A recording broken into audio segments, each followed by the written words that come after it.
مرد کو جب اس کی بیوی خود ہی دوسری شادی پر راضی کرے تو کون مرد انکار کرتا ہے؟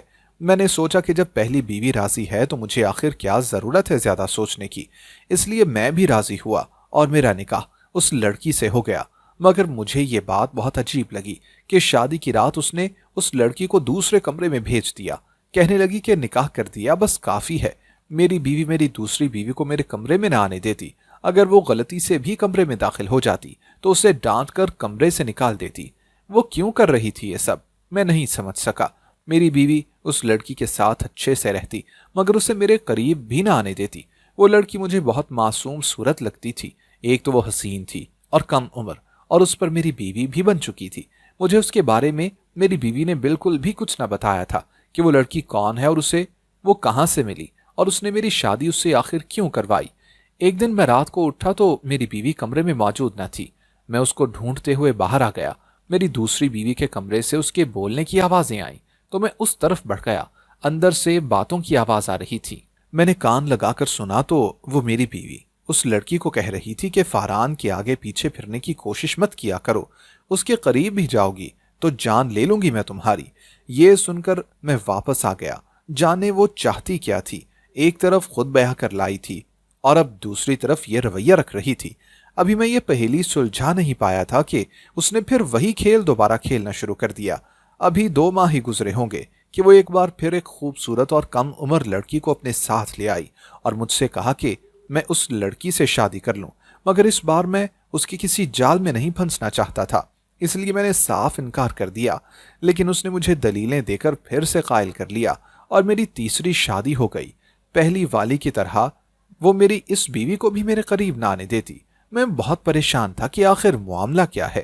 اس تیسری بیوی کو ویسے بھی کوئی شوق نہیں تھا کہ وہ اپنے شوہر کو دیکھ بھی لے۔ وہ چپ چاپ اپنے کمرے میں پڑی رہتی اور دیواریں تکتی رہتی۔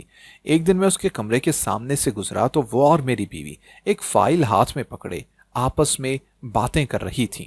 میں نے آگے ہو کر سننا چاہا مگر عین اسی وقت میری بیوی نے مجھے دیکھ لیا اور آ کر دروازہ بند کر دیا۔ بعد میں وہ جب کمرے میں آئی تو میں نے بہت کوشش کی کہ وہ مجھے بتا دے مگر وہ چپ رہی۔ کہنے لگی کہ یہ ان کی آپس کی بات تھی۔ میری اس شادی کو بھی زیادہ عرصہ نہ گزرا تھا کہ وہ پھر سے ایک کم عمر لڑکی کو گھر لے آئی اور مجھے نکاح کے لیے کہا، مگر میں بھی قسم کھا چکا تھا کہ اب تو میں ہرگز نہ مانوں گا۔ جب میں نے کہا کہ میں شادی نہیں کروں گا تو اس نے کہا کہ اگر میں نہ مانا تو وہ خودکشی کر لے گی۔ دانیہ جیسی بھی تھی میری بیوی اور میری محبت تھی، میں نے اس کی بات مان لی اور چوتھی شادی بھی کر لی۔ اب مجھے پکا یقین ہو چکا تھا کہ میری پہلی بیوی نفسیاتی مریضہ بن چکی ہے، ورنہ کوئی لڑکی یوں اپنے شوہر کی 3 شادیاں کروا کر خود پر سوتنے برداشت کرتی ہے؟ اور حد تو یہ کہ تینوں سوتنے اس سے ڈرتی بھی تھیں۔ جس دن میں گھر ہوتا وہ انہیں سارا دن ایک کمرے میں ہی رہنے کو کہتی۔ میری چوتھی اور آخری والی بیوی کو تو وہ خاص طور پر تاکید کرتی کہ کمرے میں ہی رہے۔ میں اس ساری صورتحال کو لے کر بہت پریشان تھا کہ آخر راز کیا ہے، اور بہت جلد یہ راز کھل بھی گیا۔ جیسے ہی اس نے میری 3 شادیاں کروا دیں تو بولی کہ اب آپ ان تینوں کو طلاق دے دیں۔ میں تو اس کی بات سن کر پریشان ہو گیا کہ یہ آخر کیا مذاق ہے، پہلے شادیاں کروائیں اور اب طلاق کی بات۔ میں نے انکار کرتے ہوئے کہا کہ نہیں، میں طلاق نہیں دوں گا۔ تو وہ عجیب سی مسکراہٹ لیے بولی، جب تمہیں حقیقت پتہ چلے گی تو تم مجبور ہو جاؤ گے انہیں طلاق دینے کے لیے۔ اپنی بیوی کی بات سن کر میرا سر اب گھوم گیا تھا۔ میں چیخ پڑا، کیا حقیقت اور کیسی حقیقت؟ کہنے لگی کہ ایسی حقیقت جو تم نہیں جانتے۔ اس نے مجھے ایسا راز بتایا کہ جسے سن کر میرے قدموں تلے سے زمین ہی نکل گئی۔ میری بیوی نے بتایا کہ وہ لڑکیاں ہیں ہی نہیں بلکہ وہ تیسری جنس ہیں۔ یہ سن کر میرے سر پر آسمان پھٹ گیا۔ میں نے بے یقینی سے کہا کہ تم جھوٹ بول رہی ہو۔ مجھے شک ہوا کہ میری بیوی ان کو طلاق دلوانے کی خاطر مجھ سے جھوٹ بول رہی ہے، مگر وہ کہنے لگی کہ میں سچ کہہ رہی ہوں۔ مجھے شروع دن سے یہ سب پتا تھا کہ وہ کون ہے۔ اپنی بیوی کے چہرے کو دیکھتے ہوئے مجھے یہ لگ رہا تھا کہ کوئی کھیل کھیل رہی ہے، مگر میں نہیں جانتا تھا کہ وہ اس وقت کیا سوچ رہی ہے۔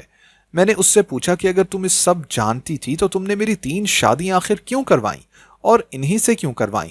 میں ذرا اب غصے میں آ گیا تھا، اس لیے سختی سے پوچھا۔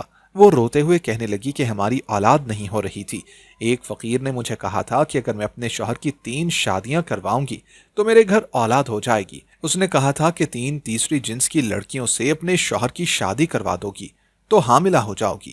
میں نے اس کی بات کو آزمانے کا فیصلہ کر لیا۔ اس فقیر کی بات سچ نکلی۔ میں نے آج ہی ٹیسٹ کروائے ہیں اور میں امید سے ہوں۔ میں اس کی رونی صورت اور آنسو دیکھ کر کشمکش میں پڑ گیا تھا کہ یہ کیا سچ ہے اور کیا جھوٹ۔ وہ مجھے رپورٹس دکھانے لگی۔ رپورٹس دیکھ کر میرا شک دور ہونے لگا اور میں خوش ہو گیا۔ 3 سال سے اس خوشخبری کے انتظار میں تھا اور آج جا کر یہ ملی تھی۔ میری بیوی بولی کہ اس فقیر کی منت پوری ہو گئی ہے، اب تم ان تینوں کو طلاق دے دو، ہمیں مزید ان کے سائے کی ضرورت نہیں ہے۔ اس کی یہ بات سن کر میں چپ ہو گیا۔ دراصل مجھے یقین نہیں ہو رہا تھا کہ وہ تینوں لڑکیاں نہیں ہیں، کیونکہ دیکھنے میں وہ بالکل لڑکیاں ہی لگتی تھیں۔ ہاں، چال ڈھال اور انداز وغیرہ پر میں نے توجہ نہیں کی تھی، اس لیے مجھے بھی الجھن ہی تھی۔ میں نے اپنی بیوی کے سامنے تو کہہ دیا کہ ٹھیک ہے، میں انہیں طلاق دے دوں گا، مگر میں دل میں فیصلہ کر چکا تھا کہ مجھے کیا کرنا ہے۔ میری بیوی نے بے صبری سے پوچھا کہ ابھی جا کر طلاق دو۔ میں نے کہا کہ نہیں، پیپرز بنوا لوں گا 1-2 دنوں تک، تاکہ ثبوت رہے کہ میں نے انہیں طلاق دے دی۔ اگلے 2-3 دن میں نے بیماری کا بہانہ کر کے دفتر سے چھٹی کی اور گھر رہ کر ان لڑکیوں کی چال ڈھال اور بات کرنے کا انداز دیکھا، تاکہ معلوم ہو سکے کہ میری بیوی سچ بول رہی تھی یا جھوٹ۔ میری بیوی گھر پر ہی ہوتی تھی، اس لیے میں ان سے اکیلے میں کوئی بات نہ پوچھ سکتا تھا، صرف دیکھ سکتا تھا۔ 2 دن کے بعد کی بات تھی کہ میں کام سے جلدی گھر آ گیا۔ دروازہ چابی سے کھول کر اندر آیا تو اندر کا منظر دیکھ کر ہکا بکا رہ گیا۔ میری بیوی تینوں لڑکیوں سے کچھ پیپرز سائن کروا رہی تھی اور وہ بار بار کہہ رہی تھی کہ ہمیں خلا نہیں چاہیے۔ میں واپس مڑ گیا اور دوبارہ اپنے وقت پر گھر آیا تو میری بیوی نے کچھ پیپرز میرے سامنے رکھے کہ ان تینوں نے خلا مانگی ہے۔ میں نے جان بوجھ کر چائے ان پیپرز پر گرا دی اور وہ ضائع ہو گئے۔ میری بیوی یہ دیکھ کر تل ملا گئی اور بولی، کب تک نہیں جائیں گی وہ اس گھر سے؟ ان کو نکال کر ہی رہوں گی میں۔ میں جاننا چاہتا تھا کہ آخر سچ کیا ہے، کیونکہ میری بیوی ان تینوں کے پیچھے پڑ گئی تھی۔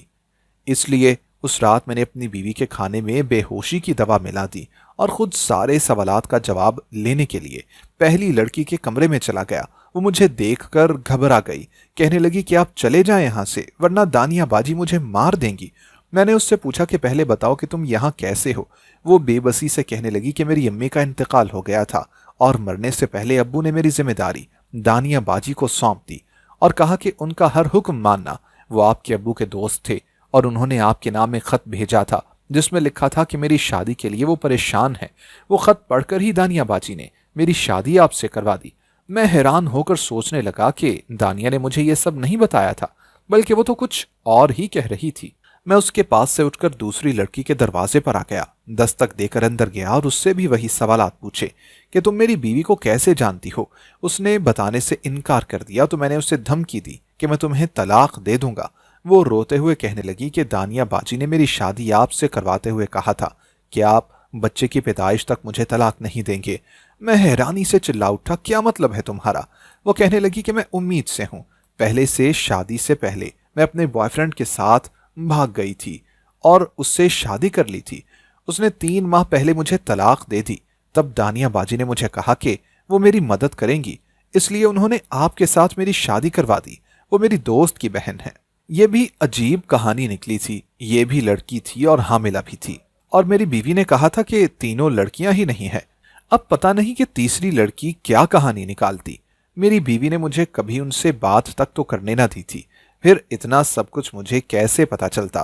میں چوتھی بیوی کے پاس گیا، اس کی کہانی تو سب سے دردناک تھی۔ کہنے لگی کہ میری ماں بازار حسن کی ملکہ ہے، لیکن وہ نہیں چاہتی تھی کہ میں بھی یہی کام کروں، اس لیے اس نے مجھے وہاں سے نکالنے کے لیے دانیہ باجی سے رابطہ کیا اور انہوں نے میری شادی آپ سے کروا دی۔ یہ سب سن کر میرا دماغ معوف ہو گیا۔ میری کچھ سمجھ میں ہی نہیں آ رہا تھا کہ چل کیا رہا ہے۔ تینوں کی کہانیاں سن کر تو یہی لگتا تھا کہ میری بیوی نے ان تینوں کی مدد کی ہے، مگر اب وہ پھر انہیں دربدر کیوں کرنا چاہ رہی تھی؟ مجھے محسوس ہو رہا تھا کہ میری بیوی کے پاس کوئی بہت بڑا راز ہے۔ آخر اس کا کیا فائدہ تھا جو اس نے میری 3 شادیاں کروا دیں؟ سب سے پہلے تو مجھے اس خط کا پتہ لگانا تھا کہ اس میں اس لڑکی کے والد نے کیا لکھا تھا۔ میں کمرے میں آ گیا۔ تھوڑی دیر میں صبح ہو گئی۔ صبح ہوتے ہی میری بیوی کہنے لگی کہ تم ان تینوں کو طلاق دے دو گے نا؟ میں نے مسکرا کر اس کی ہاں میں ہاں ملائی، کیونکہ میں نہیں چاہتا تھا کہ اس سے شک ہو جائے۔ اگلی رات میں نے اسے پھر نیند کی گولیاں دیں اور خود سارے کمرے کی تلاشی لینے لگا۔ کافی دیر تلاش کرنے کے باوجود بھی کچھ نہ ملا۔ پھر اچانک خیال آیا کہ وہ اپنی الماری میں کچھ چھپا کر رکھتی تھی۔ میں نے اس کے پرس سے چابی نکالی اور اس کی الماری کھول لی۔ الماری کھولتے ہی مجھے ایک کونے میں رکھا ہوا لفافہ نظر آ گیا۔ میں نے وہ پڑھنا شروع کیا تو میرے حواس گم ہو گئے۔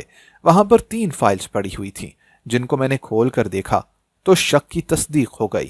مجھے یہ سب دیکھ کر اپنی آنکھوں سے یقین بھی نہیں آ رہا تھا کہ میری ناک کے نیچے اتنا سب کچھ ہوتا رہا اور مجھے کچھ بھی خبر نہ ہوئی۔ صبح ہوتے ہی میں نے اپنی بیوی کو جگایا اور کہا کہ طلاق کے کاغذات بن گئے ہیں، آؤ دیکھ لو۔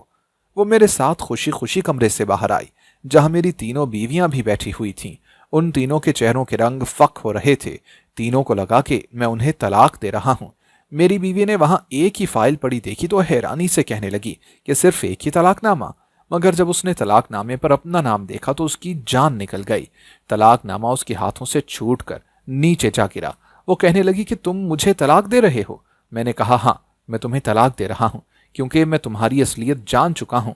میری امی ٹھیک ہی کہتی تھیں کہ تم پیسوں کی پجاری ہو اور کچھ بھی کر سکتی ہو۔ دانیہ کا رنگ اب زرد پڑ گیا تھا۔ اس نے کچھ کہنے کی کوشش کی مگر اس سے کچھ بولا بھی نہ گیا۔ کچھ دیر کے بعد کہنے لگی کہ مجھے معاف کر دو، میں راستے سے بھٹک گئی تھی۔ میں نے اسے کہا کہ سب سچ سچ بتاؤ گی تو ہو سکتا ہے کہ میں طلاق کے پیپرز پر سائن نہ کروں۔ وہ بتانے لگی، میں شروع سے ہی کسی امیر اور پیسے والے سے شادی کرنا چاہتی تھی۔ پیسہ میری کمزوری ہے، اس لیے جب آپ کو دیکھا تو شادی کا فیصلہ کر لیا، مگر میری بری قسمت کہ شادی کے بعد حالات خراب ہوتے گئے۔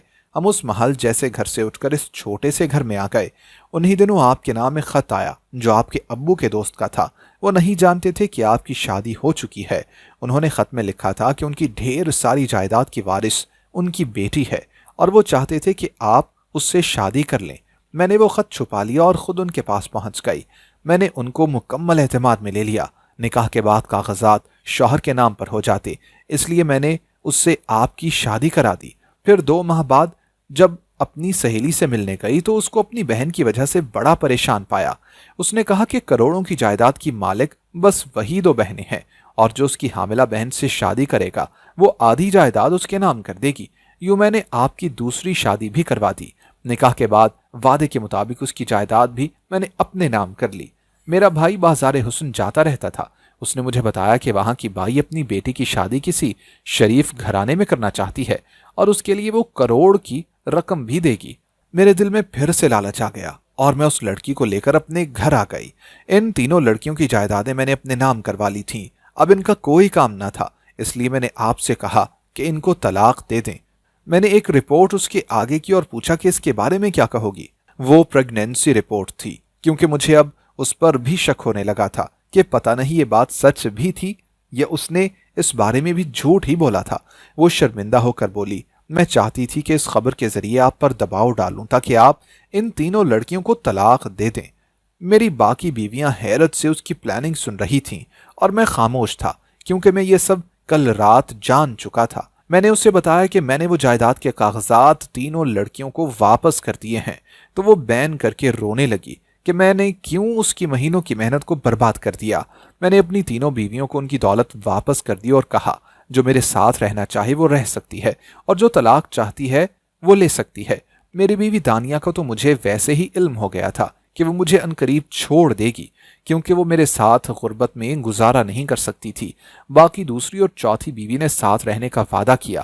تیسری بیوی کہنے لگی بچے کی پیدائش کے بعد مجھے طلاق دے دیجیے گا کیونکہ میں نے ملک سے باہر چلے جانا ہے۔ میں نے سب کی شرطیں مان لیں۔ دانیہ کچھ عرصہ ساتھ رہی، پھر کسی اور امیر کو دیکھ کر طلاق لے کر اس کے ساتھ چلی گئی۔ اس کے جاتے ہی جیسے میرے رزق پر جو بندش تھی وہ کھلنا شروع ہو گئی۔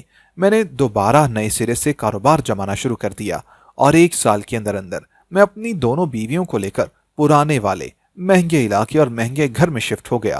کچھ عرصے کے بعد ہم دبئی شفٹ ہو گئے۔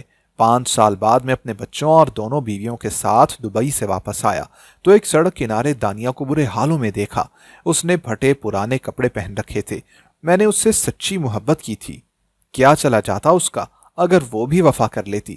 میں اس کے سامنے سے جلدی سے گزر گیا کیونکہ میں نہیں چاہتا تھا کہ کمزور پڑ کر اسے معاف کر دوں۔ لالچ کا انجام ہمیشہ برا ہی ہوتا ہے۔ پیسے کی ہوس انسان کو تباہی کی طرف لے جاتی ہے۔ دوستو اگر آپ کو ہماری آج کی کہانی پسند آئی ہو تو لائک کرنا اور کمنٹ کرنا ہرگز نہ بھولیے گا، اور اگر آپ مستقبل میں بھی ایسی کہانیاں سننا چاہتے ہیں تو ہمارے چینل کو سبسکرائب کرتے ہوئے گھنٹی کا بٹن ضرور دبائیے گا۔ اللہ حافظ۔